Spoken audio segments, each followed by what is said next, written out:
Hi, welcome to our, I think it's our 6th video in the series about Yang Cheng Fu's 10 rules for doing Tai Chi.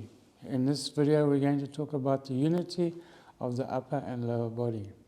So basically, the upper and lower body must move in unison. We have above the waist and we have below the waist. We have the left side of the body and the right side of the body. So if there's above, there must be a below. If there's a left, there must be a right. So we also have full and empty, yin and yang. So when we're moving, the range of the arms and the range of the legs when we're stepping must be the same. And one side of the body must become full and the other side must be empty, which means the full side will be yang and the empty side will be yin. So when you're talking of the upper and the lower of the body, it works with the principle of full and empty. So coordinating left and right, upper and lower, up and down. So when we suspend, then we suspend into the earth. Then the body is naturally divided into this yin and yang thing, full and empty, but people don't normally recognize it. But we must control it with our minds when we're practicing Tai Chi so that it becomes in unison, it's not out of equilibrium. Also, yin and yang, they move through each other. They both have the properties of each other. So when we're doing that, we're actually harmonizing the functions of the body. So if we had to get the principle of full and empty correct, this would give rise to the ability to coordinate upper and lower. Or if we can coordinate upper and lower, would that give rise to full and empty? Okay. Or would they come at the same time? So you have yin and yang, but you also have upper and lower. Yes. So if the yin and yang are not in harmony or equilibrium, you can have like yin on the left side of the upper body, but then the yin on the other side. So you'll maybe see people walking like that, they're a bit skew like this, because instead of being like this in the center, it's moved over to one side. And sometimes it'll be like a permanent thing, or it'll just be in their walk, they'll be walking like this kind of thing. Yeah. So that uneven, the yin and the yang, not able to cross over each other smoothly, or not completely empty out to move over to the one side. So it's kind of got stuck on one side. Yes, well it can be, because the whole thing is a flow up and down. So you have this yin yang, but you also have the flow from top to bottom coming around all the time.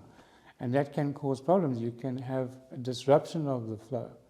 And then you might even, in an extreme case, have what we call chi disease, where the flow is sort of permanently or semi-permanently going in the wrong direction. Then there's a loss of function. So when you start doing Tai Chi, obviously the coordination is quite hard for some people to do initially. Would it be beneficial for them to concentrate on the steps first, getting that right, which would lead to the arms, or do they take the time and try and coordinate the steps with the arms? Well, in the old days, they would step for years, literally. My previous teacher before Dr. Lin, he had done Kung Fu when he was young, and he got a bit older, he decided to do Tai Chi. So the master made him just for 3 years, every day for 3 hours, just stepping, there was no form. And when I went to train with Dr. Lin, it was the same thing. For the first year, it was, for instance, in the Shingi, it was just stepping up and down the driveway. And the Bhagwan was just walking around in circles for a year. And then when you have that basic understanding, because the earth supports us, so we get our strength and energy from the earth. And when we move in Tai Chi, we use the earth to move.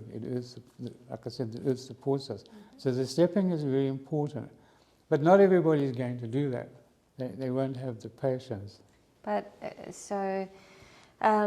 people often concentrate on just the upper body when they're doing the Tai Chi form. So they make these great big movements with body and arm.